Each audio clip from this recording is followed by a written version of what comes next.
आता वरुड शहरात सुरू झाले आहे ग्रॅव्हिटी फिटनेस क्लब, ज्यात तुम्हाला मिळणार आहे सर्वात अनुभवी ट्रेनर। विशेष म्हणजे या जिम मध्ये सर्व सुविधेसोबत सर्व प्रकारच्या मशिनरीज देखील उपलब्ध आहेत। ग्रॅव्हिटी फिटनेस क्लबच्या शुभारंभानिमित्त खास ऑफर सुरू आहेत। वर्कआउट करता येईल।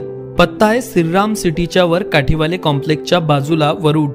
दिव्यांगाचे तुमच्या खात्यात 4 लाख रुपये जमा झाले अशी खोटी बतावणी करून केल्या 1.5 लाखांच्या बकऱ्या लंपास। जरूर ते बेनोना मार्गावरील घटना।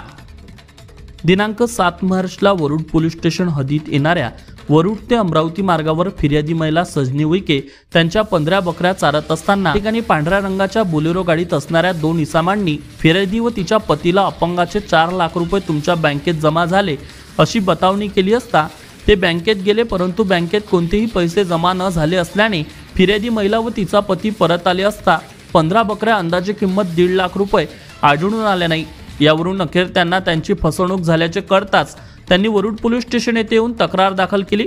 फिर्यादीच्या तक्रारीवरून वरुड पोलिसांनी 2 अज्ञात चोरट्यांविरुद्ध गुन्हा दाखल केला असून पुढील तपास वरुड पोलीस स्टेशन करीत आहे। वर्षीय शेतकऱ्याने विषारी औषध प्राशन करून केली आत्महत्या। वरुड तालुक्यातील नांदगाव येथील घटना।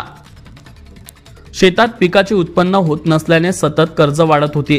75 वर्षीय शेतकरी रामदास तुळशीराम मसाणे यांच्याकडे 1 एकर शेती असून त्यातून ते आपल्या कुटुंबाचा उदरनिर्वाह करत होते। त्यांच्यावर सोसायटीसह इतर खासगी कर्ज असल्याने ते आर्थिक अडचणीचा सामना करून जीवन जगत असताना सतत चिंतेत होते। अशातच मृत्यूच्या 2 दिवसाआधी 75 वर्षीय शेतकऱ्यांकडे सोसायटीचे पथक वसुलीसाठी येऊन गेले।